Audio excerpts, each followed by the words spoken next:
guys, it's Mrs. Darnay. I'm going to do a quick mini lesson here on finding nonfiction connections to your short stories, because I know that you need to find some article, newspaper reporting, something that connects something in your short story to a real event or happening. And that's often hard because a lot of the short stories that you selected happen with supernatural, historical, fantastical, other elements that are not true. And yet, like we mentioned before, the best lies, the best fiction are grounded in some truth.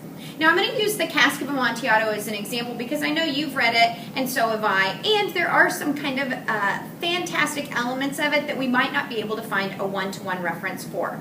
A lot of your short stories aren't going to have the exact issue pop up in the world that you can easily find. So the first place I would suggest that you start is just by writing down some of the things that you can think of in your short story that do actually exist in the world. Now often that might be hard, but you can think about themes, settings, people, all the places that you've been in this short story, things that really would work for searching when you go to look for those articles and other nonfiction connections. Thinking of cask, the things that we know that actually exist in the world that are also mentioned in the Cask of Amontillado would be something like wine. We know there is wine in the world, and that's certainly a key part of cask. Also, catacombs. Catacombs are definitely real and definitely weird and definitely play a huge piece of what goes on in Cask of Amontillado. Also, revenge. Revenge plots aren't quite as tangible. You might have to look something up, but there are always stories in the news about people who are trying to get back at someone who they think have wronged them. So my first suggestion to you is to go ahead, write down all of the things that exist in your story, either theme, kind of untangibles, and then real tangible things that exist so that you have some places to go if you get stuck after one or two tries. Next, I'm going to show you a couple of places where you can find all of these nonfiction articles and magazines and things like that for your project. Okay, so the next step is to find these nonfiction pieces to go along with your short story. Hopefully you've already written down some of your ideas for the types of subjects, themes, real life places, events, and happenings that you can connect to in your story. If you need help with that, please see your teacher or stop by and see me and we can work on that together. I would highly recommend you treat this assignment like a drill for any kind of sport that you would do in practice. If you think about this as skill building, you are practicing putting into place the skills you will need to be a better researcher, a faster researcher along the way, then you'll see this as why we're doing it. We want you to be able to feel when you are supposed to be going to Google, when you're just looking for information or background knowledge on a topic, or when you're looking for some high quality research articles, databases, things like that, like now, and how you use those. So I'm going to suggest that instead of just going to Google, which you can absolutely do, although you are going to then be in charge of making sure that that stuff is relevant, timely, true, factual, it's all on you. I would recommend for a project like this, let's try www.myilibrary.org/P. It has to be a capital IKE.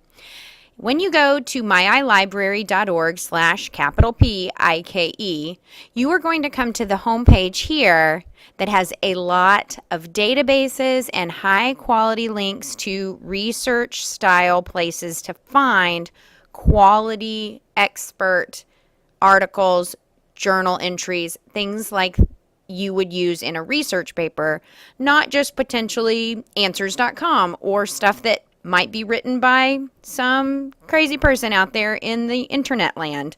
You want to make sure that you're doing the right stuff. All of these have potential. All of these links have potential in this project. I don't know exactly what your project is going to require, and so this might be a good time for you to just click and start searching. For me, we wrote down for cask a couple of things: wine, catacombs, and revenge. Specifically about wine, what's interesting to me is that he is alleging somebody has given him fraudulent wine or counterfeit wine, wine that they said was Amontillado but is not. And that was the luring piece. And I think that happens more than you might expect. So just trying one here. I think I'm going to try this global issues because counterfeit stuff, money, wine, whatever it is, Prada purses, those are kind of global issues. So I'm going to just try there to start and see what happens. When I click on that one, this is a database by Gale, and it's amazing. They've got really quality stuff on here, and it's all authentic and by experts and timely and checked over by people smarter than me. And I'm going to go to the top search box. I'm going to just put in counterfeit and wine and see what comes up. When I search for counterfeit wine, this is what appears. I get 3 hits. Now, sometimes if I'm doing a full-fledged research paper, 3 hits might seem like not enough, but today I only need 1. And right now, looking at these, I can tell that these are all articles or newspaper entries. You can see that right here, article, newspaper from the Daily Telegraph, another newspaper here from London, and they are warning of counterfeit wine.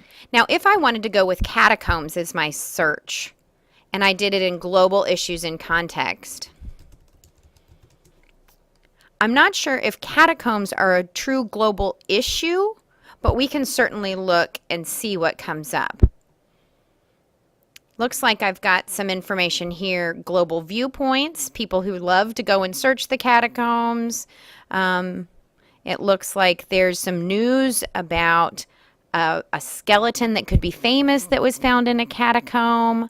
And as I go down, here's magazines that talk about the building of New York Times and the catacombs of the Historical Society. That wouldn't be graves. It just means kind of deep in the depths.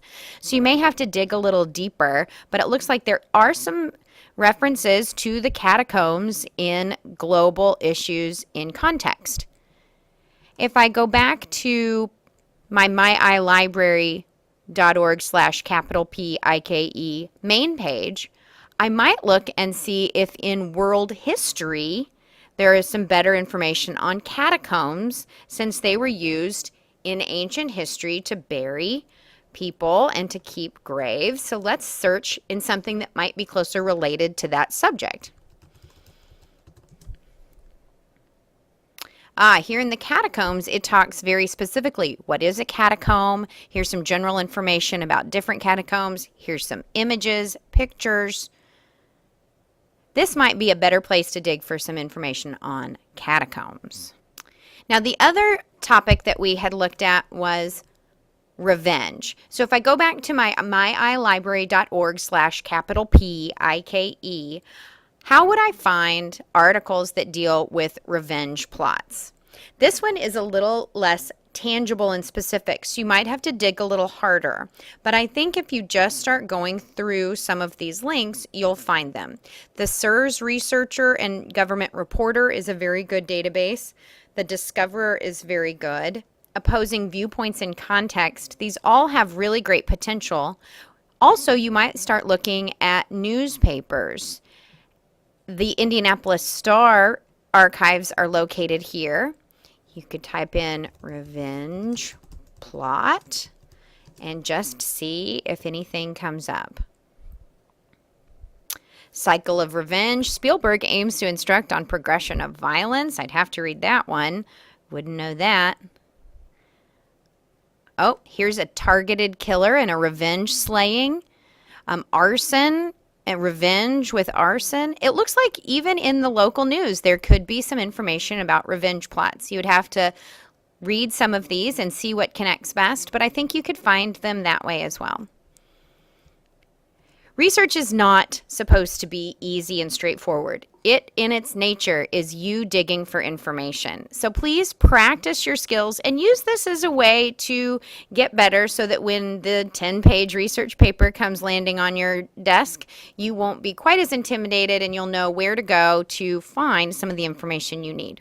Good luck, have fun, and come and see us if you need help.